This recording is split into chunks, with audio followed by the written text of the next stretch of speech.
dès qu'il dit qu'on est là, qu'on n'est pas là, qu'on lui en veut, qu'on lui en veut pas. Et forcément, il a l'impression que personne n'est là. Mais après, moi, je suis d'accord. C'est bien qu'il y ait quelqu'un qui vient de temps à autre, mais je pense aussi que la solitude, c'est le meilleur moyen de s'en sortir, parce que de s'en sortir ou de ne pas s'en sortir. Mais la solitude, c'est le moyen de rester avec soi-même et de trouver qui tu veux réellement être. Qu'est-ce que tu fais? Oh, il y a plus d'œufs!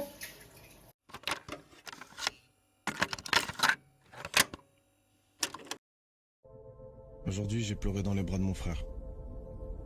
C'est arrivé comme ça, sans prévenir. Entre deux blagues anodines qu'on se dit pour combler le vide. D'abord, il a pleuré lui, d'un coup, sans bruit. Ça ressemblait au soupir d'un vieux ballon de foot crevé sur lequel on marche sans faire exprès. Peut-être qu'aujourd'hui le vide était trop grand. On va comprendre. C'était pas un jour si différent des autres pourtant.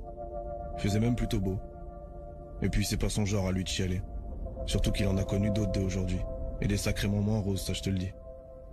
Enfin bon, il a pleuré. Et moi, j'ai pleuré de le voir pleurer. C'était comme un barrage qui cédait en lui. Un magma de sentiments déformés à force d'être foulé, qui déferlait sur moi. Une putain de vague de vomi brûlant qui te paralyse la gorge. Et puis te soulage quand tu le craches enfin. Aujourd'hui, j'ai pleuré dans les bras de mon frère. Et c'était mieux que rire. Ce montage signifie, et il montre très bien d'ailleurs, le fait que j'ai énormément pleuré. Et il y a des jours où c'était trop et ça explosait même. Et je devais en faire part à mes proches parce que j'avais pas le choix. C'était soit ça, soit je m'enfonçais encore plus. Et la phrase de fin, c'est ce qui m'a le plus touchée dans ce message que fait passer Nekfeu, c'est que j'ai pleuré dans les bras de mes frères et c'était beaucoup mieux que rire parce que maintenant qu'un an est passé, je sais que ces pleurs, elles ont payé, quoi.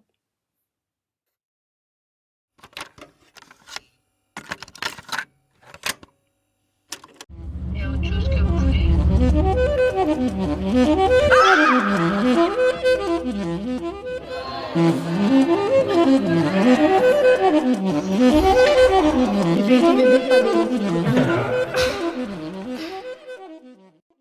L'être humain, c'est une créature qui a besoin de social pour s'élever. C'est-à-dire qu'on a besoin d'être en contact avec l'autre pour grandir et pour se connaître soi-même. Et ce qui est le plus difficile dans cette histoire, c'est que à partir du moment où j'ai moins été proche des gens, j'ai commencé à perdre confiance en moi et à me dire que je pouvais plus grandir, je pouvais plus rien apprendre de moi, parce que j'avais aucun contact qui pouvait m'en apprendre plus sur moi.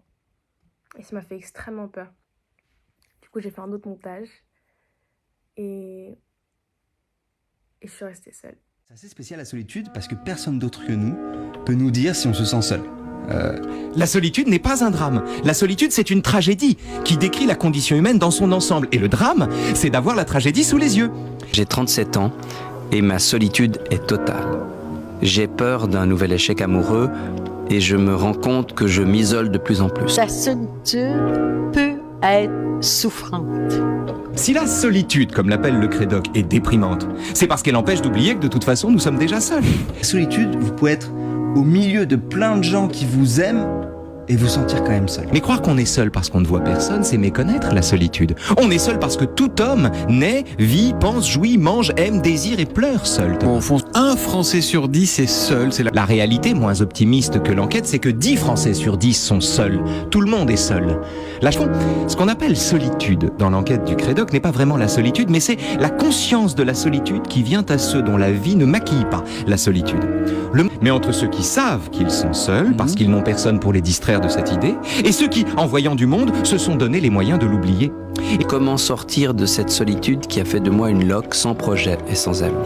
C'est qu'il est difficile, quand on entrevoit la solitude, d'être séduit ensuite par les artifices qui nous en détournent.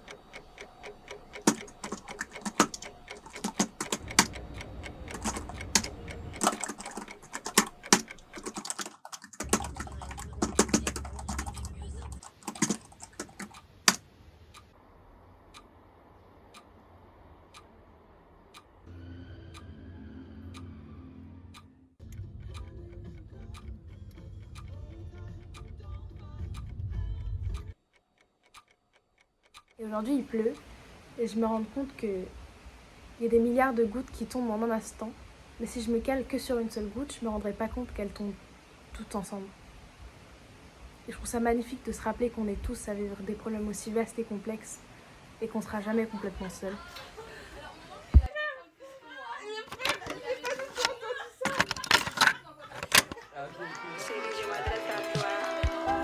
Avec toi, chérie, la vie est belle.